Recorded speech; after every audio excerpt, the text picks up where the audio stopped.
Tombouctou, Radio Fréquence Santé.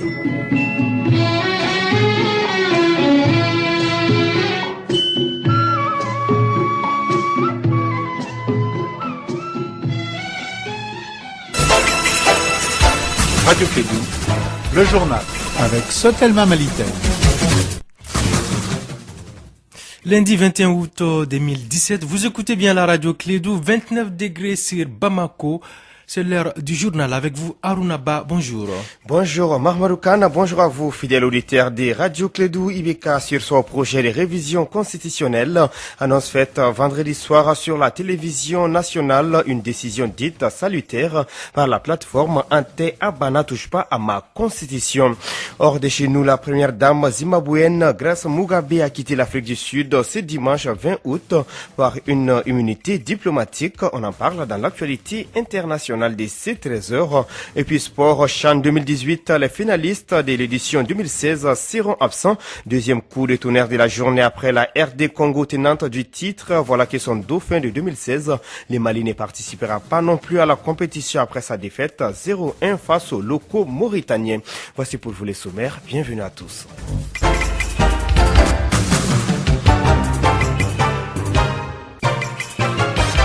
Merci de choisir Radio Clédou pour vous informer. Je vous le disais en titre, j'ai décidé en toute responsabilité de surseoir à l'organisation d'un référendum sur la révision constitutionnelle. C'est en ces termes que le chef de l'État du Mali, Ibrahim Boubacar Keïta, a annoncé d'atermoyer le projet de réforme constitutionnelle. C'était vendredi lors d'une brève allocution sur la télévision nationale. Avant son intervention télévisée, le président de la République avait reçu en audience une délégation de la plateforme Ante Abana touche pas ma constitution, opposée à la réforme de la constitution du 25 février 1992 en présence des leaders religieux du Mali. Nous vous proposons un extrait du chef de l'État Ibrahim Boubacar Keïta. J'ai enregistré avec inquiétude la montée des radicalités. Ces alarmes, nous les avons partagées, vous et moi. Je vous ai entendu exprimer vos craintes de voir notre cher pays dériver vers des affrontements tragiques. Mes chers compatriotes, en tant que président de la République, chef de l'État, mes responsabilités me font mesurer mieux que tout autre l'importance des défis qu'il nous faut relever pour extraire notre pays de la crise que nous affrontons depuis 2012. Il était, il est, il restera de mon devoir d'expliquer tous les bénéfices qu'une révision constitutionnelle apporterait au rétablissement de la paix, à la consolidation de nos institutions et à l'amélioration de la gouvernance de notre pays. Mes chers compatriotes, je constate toutefois que dans le climat actuel, ces explications peinent à être entendues et acceptées. Au regard de tout ce qui précède, et en considération des intérêts de la nation et de la préservation d'un climat social apaisé, j'ai décidé, en toute responsabilité, de surseoir à l'organisation d'un référendum sur la révision constitutionnelle. Pour le Mali, aucun sacrifice n'est de trop. Je l'ai fait parce qu'à l'heure où notre pays est confronté à tant de défis majeurs,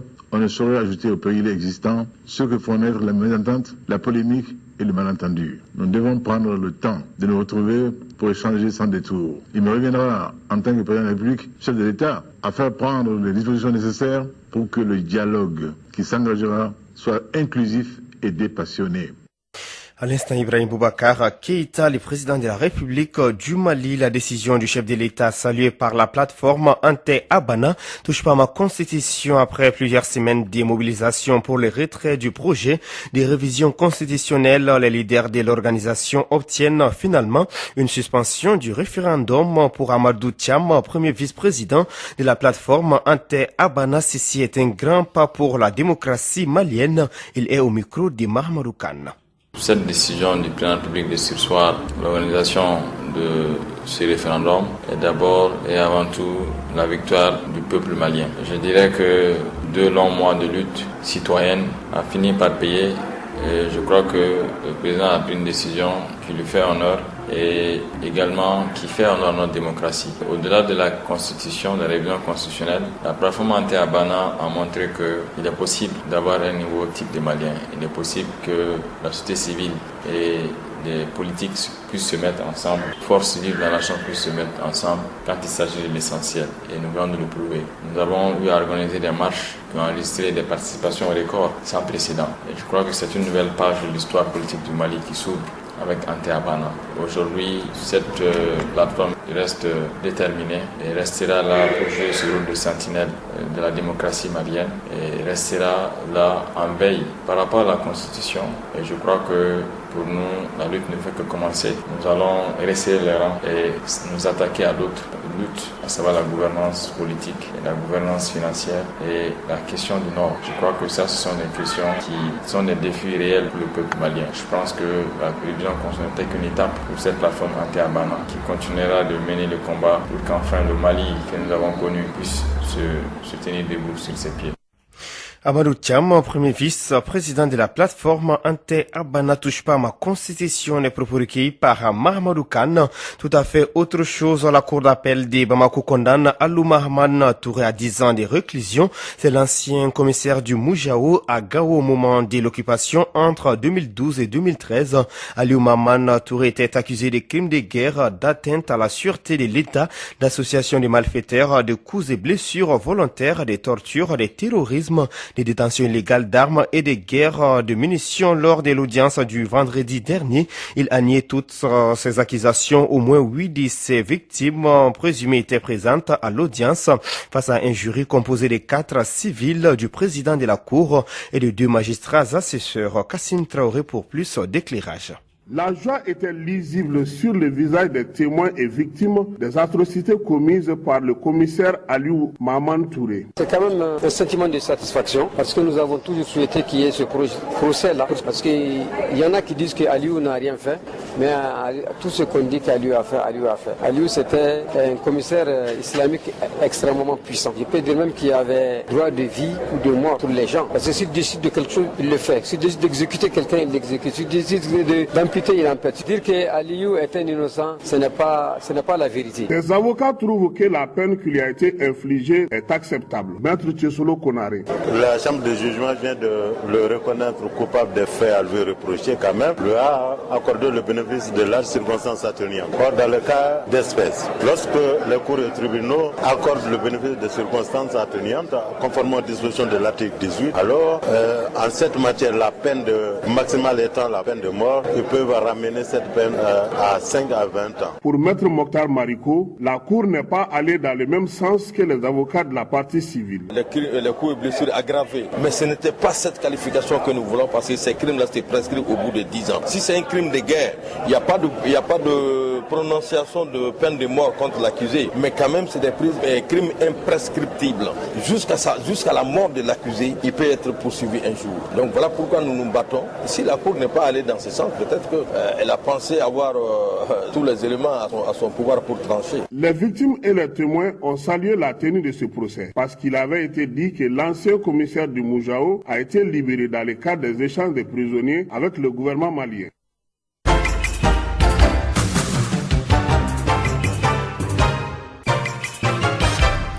Un rassemblement pacifique est prévu tout à l'heure à 14h devant la direction générale de l'INPS. Le collectif des candidats au recrutement à l'INPS entend à travers un sit-in réclamer ses droits. Ses membres exigent l'annulation pure et simple du recrutement effectué il y a de cela 2 mois maintenant au sein de l'Institut national de prévoyance sociale. Un recrutement entaché, selon eux, d'irrégularité à tous les niveaux. Écoutons Mahamadou Kouné, le président du collectif des candidats au recrutement à l'INPS, au micro de Mahamadou Khan. Nous avons eu à écrire le ministère des tutelles. Nous avons eu également à écrire le premier ministre. Nous avons eu également à écrire le gouverneur du district de Bamako ainsi que la direction de l'Institut national de prévoyance sociale. Toutes ces structures qui ont été écrites n'ont pas, c'est-à-dire donné des réponses par rapport à leur saisine. Donc comme il n'y a pas eu de suite par rapport à ça, nous au niveau du collectif, nous nous sommes dit aujourd'hui que ce qui nous revient aujourd'hui, le droit constitutionnel, prévoit le sitting, il prévoit la marche aujourd'hui. Nous, au niveau du collectif, nous avons pris l'initiative d'organiser un sitting devant l'Institut national de prévoyance sociale le lundi 21 août 2017 à partir de 14h pour dire non à ce qui nous est arrivé autour de ce recrutement, c'est-à-dire dire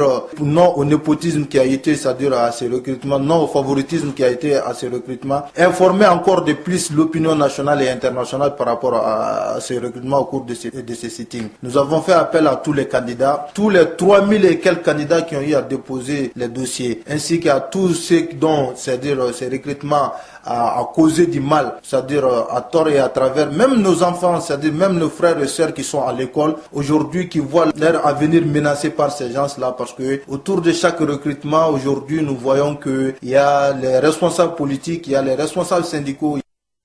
Mahamadou Kone, président du collectif des candidats au recrutement à l'INPS, sur un autre sujet des journalistes maliens et guinéens outillés sur les impacts environnementaux de l'orpaillage et l'installation des dragues sur les cours d'eau. 2 sites d'orpaillage ont été ciblés, celui de Badagalé à Selengue et les Djenefi à environ 3 km de Yanfolila. Sur les terrains, les journalistes et les experts environnementaux ont informé et sensibilisé les orpailleurs sur les dangers qu'ils encourent en exerçant cette activité qui par ailleurs pollue l'environnement. Cette formation a été initiée par l'ONG Wetland International. Notre reporter Mariam Kouyaté a pris part à la session de formation. Durant 4 jours, une vingtaine de journalistes du Mali et de la Guinée ont renforcé leurs capacités sur les impacts environnementaux de l'orpaillage et l'installation des dragues sur les cours d'eau lors d'une formation qui s'est tenue à Selengue et Yanfolila dans la région de Sikasso. Il a été également question de la situation actuelle de l'orpaillage au Mali et législation nationale en matière de gestion de l'orpaillage. Le risque sécuritaire lié à l'orpaillage n'est pas resté en marge. Durant le séjour, 2 sites d'orpaillage ont été visités par les journalistes. Il s'agit du site Bagadalé à Selengue et le site Djenefi à environ 3 km de Yanfolila dans la région de Sikasso. Selon le constat, les orpailleurs qui occupent ces sites encourent de nombreux dangers sur le plan sanitaire et sécuritaire. Au-delà des êtres humains, l'orpaillage par dragage sur les cours d'eau détruit également notre écosystème, selon les experts environnementalistes. Une pensée qui n'est d'ailleurs pas partagée par la plupart de ces orpailleurs qui occupent ces sites malgré la sensibilisation.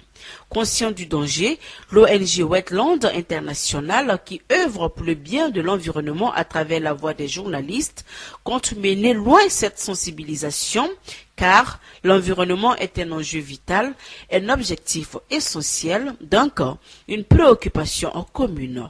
Mariam Kouyaté de retour de Selengue pour la Radio Clédou. Ici à Bamako, un nouvel hôpital vétérinaire voit le jour en commune 6. Ce complexe hospitalier pour animaux, bâti sur une superficie de 150 mètres carrés, comprend des pôles d'analyse, notamment des sangs et du lait. Il a été inauguré vendredi à Faladien. Écoutons Abdul Wahab Diarra, promoteur de l'hôpital vétérinaire de Bamako, au micro d'Etienne Niari. Comportant 4 pôles d'activité. Un pôle pour animaux de compagnie, un pôle pour animaux de ferme, un pôle de formation et conseil, un pôle de production et gestion de semences animales. L'établissement est conçu et réalisé selon les normes américaines. Il est composé d'une salle de réception, d'une salle de chirurgie, d'un laboratoire équipé pour l'analyse du sang, du lait, des urines, des matières fécales, d'une aire de traitement et d'une pension. Nous avons résolument choisi des appareils de pointe pour fournir les prestations offertes par notre établissement. Les vaccinations, la médecine générale, l'anesthésie gazeuse, les soins dentaires et les extractions, l'électrocardiographie, l'échographie, les services conseils à la reproduction sont les principales prestations offertes à l'hôpital vétérinaire de Bamako. Pour l'exportation des animaux, l'hôpital est doté de micropuces pour leur identification et pourra dans le futur faire le titrage rabique pour leur importation. L'hôpital dispensera également des formations et conseils auprès des groupements de producteurs, d'éleveurs, de vétérinaires et de techniciens d'élevage dans le domaine de l'insémination artificielle, de l'aviculture villageoise, de l'embouche des bovins, ovins, caprins et participera à la vulgarisation de la méthode de diagnostic précoce des gestations. À l'instant, Abdul Wahab Diarra, promoteur de l'hôpital vétérinaire de Bamako, par l'actualité internationale sans transition. Pendant qu'il est 13h14, nous recevons dans ce studio Etienne Niari. Bonjour. Bonjour Aruna. En Sierra Leone, une semaine après la catastrophe, des rescapés restent dans l'angoisse. Il y a une semaine, la Sierra Leone vivait la pire catastrophe qu'a connue sa capitale Freetown. Dans la nuit de dimanche à lundi dernier, après 3 jours de fortes pluies, des glissements de terrain et des torts de boue ont surpris dans leur sommeil les populations de cette ville surpeuplée. La catastrophe a fait au moins 499 morts et des centaines de disparus. Aujourd'hui, les populations sont traumatisées, les secouristes tentent toujours de retrouver les corps des disparus, tandis que les humanitaires viennent en aide aux milliers de sinistrés et sans logiste. Mais alors que la saison des pluies est loin d'être finie, ils se préparent aussi au scénario du pire. Au même moment au Nigeria, pour la première fois depuis plus de 3 mois, Muhammadu Buhari s'est adressé à ses compatriotes depuis son pays, le Nigeria. Dans un discours à la nation retransmis par la télévision nationale, le chef de l'État a remercié les Nigérians pour leurs prières, a appelé à l'unité et a réaffirmé sa volonté de lutter contre le terrorisme. Pas un mot cependant sur son état de santé. Enfin, Grace Mugabe quitte l'Afrique du Sud protégée par une immunité diplomatique. La première dame zimbabwéenne Grace Mugabe a quitté l'Afrique du Sud ce dimanche 20 août sans encombre. C'est le groupe audiovisuel public zimbabwéen ZBC qui a annoncé ce dimanche matin le retour au Zimbabwe de l'épouse du président Mugabe. Grace Mugabe a bénéficié d'une immunité diplomatique qui lui ont accordé les autorités sud-africaines. Vous écoutez Radio Clédou sur l'ensemble des sons réseau. Il est 13h passé de 15 minutes dans notre studio.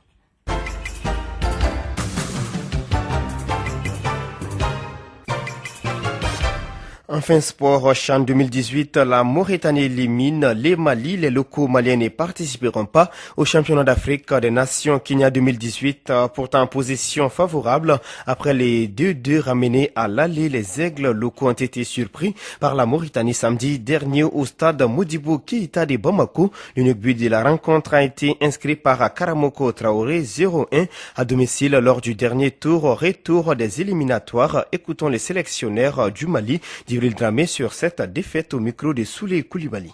Bon, ça a été un match difficile tout simplement. J'ai eu à le dire lors du match aller qu'on a joué une manche. Il reste une deuxième partie. Ils ne sont pas totalement qualifiés. Nous devons travailler en conséquence. Nous avons essayé de préparer nos joueurs mentalement comme ça. Mais malheureusement, ça n'a pas été le cas. Parce que quand on est venu sur le terrain, les joueurs à peine ils parviennent à se retrouver. Aujourd'hui, rien n'a marché. Du point de vue construction de jeu, du point de vue évolution de la base au sommet, on n'a pas été à la hauteur. Et l'explication, il faut qu'on cherche encore et en profondeur. C'est vrai qu'en deuxième mi-temps, on a vu l'équipe malienne qui a essayé de prendre beaucoup d'initiatives. Et malgré les changements apportés, on a eu quelques occasions qu'on aurait pu marquer. Mais malheureusement, ça n'a pas été le cas. Aujourd'hui, j'accepte la défaite. Ça aussi, ça fait partie de la profession d'entraîneur. C'est la première fois que des choses m'arrivent. Et si ça vient, il faut analyser froidement et puis se préparer en conséquence. À l'instant, Djibril Dramé, les sélectionneurs des aigles locaux, des propos recueillis par Souley Koulibaly et puis la balle au panier. Les Mali abritent depuis vendredi l'Afrobasket filles 2017. Les Mali s'est imposé hier dimanche face à la Côte d'Ivoire 61-39 pour les comptes de la 3e journée. Dans le groupe A, bonne opération de l'équipe malienne qui avait raté sa deuxième sortie contre l'Angola 59-68 lors de la 2e journée. Les Mali enregistrent sa 2e victoire ainsi après celle contre la Tunisie 86-48. Lors de la première journée, les Mali jouera ce soir contre la Centrafrique à partir de 18h30 pour le compte de la 4e journée. Dans le groupe A, et la Côte d'Ivoire tentera de se racheter face à l'Angola. Il est 13h19. Ainsi s'achève cette édition, la 2e des clés d'actualité. Merci pour votre constante fidélité. Présentation Arunaba à la technique Fatou Fall. Tout de suite, c'est Clés du sport en langue nationale bamana. Et vous pourrez retrouver ces journaux sur notre site internet www.info-mali.com. Radio Clédou, le journal avec Sotelma Malitel.